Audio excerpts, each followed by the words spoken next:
Pathetic, High Commander Zixtal sneered, mandibles clicking in amusement as he studied the holographic display of Earth's defensive fleet. A mere 100 ships arranged in what the humans apparently considered an intimidating formation. His own Drachnid armada numbered in the thousands, each vessel bristling with enough firepower to level a continent. "Most amusing, sir," his second-in-command chittered. "Their largest vessel is barely the size of our scout ships." The bridge crew joined in the collective derision, their crystalline exoskeletons glinting under the starlight as they prepared for what would surely be the easiest conquest in the Drachnid Empire's history. Humanity's first contact with their species had been just 3 years ago, and in that time, they'd managed to cobble together this sorry excuse for a space force. "Open communications," Zixtal commanded. "Let's give them one chance to surrender before we obliterate their fleet and claim this resource-rich world for the Empire."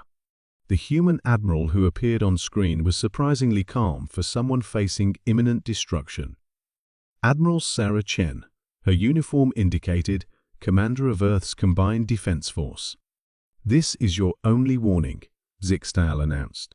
"Surrender your planet and submit to Drachnid rule, or watch your species' pathetic attempt at a space force be reduced to atoms." Admiral Chen's expression remained neutral. "We decline your generous offer, High Commander. However, I suggest you reconsider your position. You're about to make a grave tactical error." Laughter erupted across the bridge. "Your bravado is admirable, human, but misplaced. Your entire fleet couldn't destroy even one of our capital ships." "You're right," Chen replied with an unsettling smile. "That's why we brought something bigger." The space behind Earth's fleet suddenly shimmered, as if reality itself was being torn apart. A massive gravitational distortion appeared, and from it emerged something impossible. Zixtal's compound eyes widened in horror as sensors struggled to comprehend the readings. The vessel that materialized dwarfed his entire fleet combined. It was roughly cylindrical, but with dozens of geometric sections that seemed to defy conventional physics, its hull gleaming with an otherworldly metal unknown to Drachnid science. By the first egg, his science officer whispered, It's bigger than a small moon."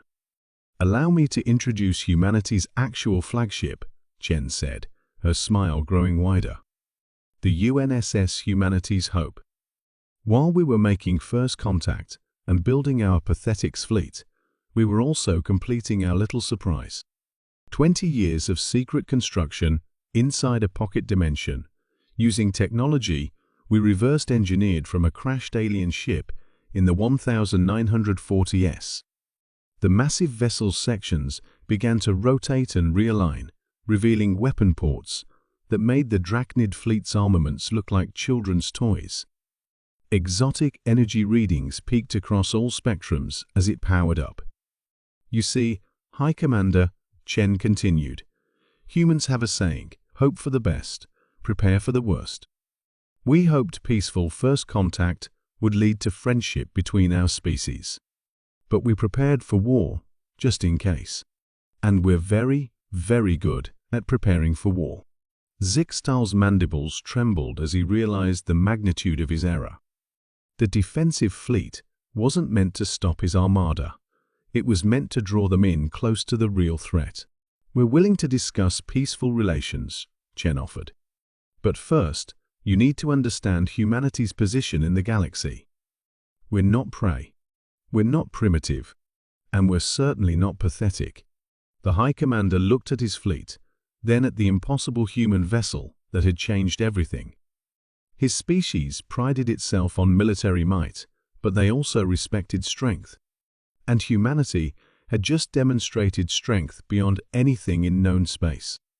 "Perhaps," he said carefully, "we should reconsider our approach to diplomatic relations." "Wise choice," Chen replied. "We'll transmit coordinates for a neutral meeting ground." "Oh, and High Commander, next time you encounter a seemingly primitive species, remember this moment. Sometimes The smallest dogs bark the loudest because they're standing in front of something much, much bigger. As the communication ended, Zixtal turned to his second-in-command. Send word to the Empire. Update our classification of humanity immediately. To what, sir? Apex predators. And add a warning, do not provoke unless you're prepared to face extinction. In the weeks that followed, tales of humanity's hidden strength spread across the galaxy. The species that had seemed so young and vulnerable had revealed itself to be anything but. And in the dark spaces between stars, other civilizations began to wonder what other surprises humanity might be hiding. They didn't have to wonder long. The UNSS Humanity's Hope was just the beginning.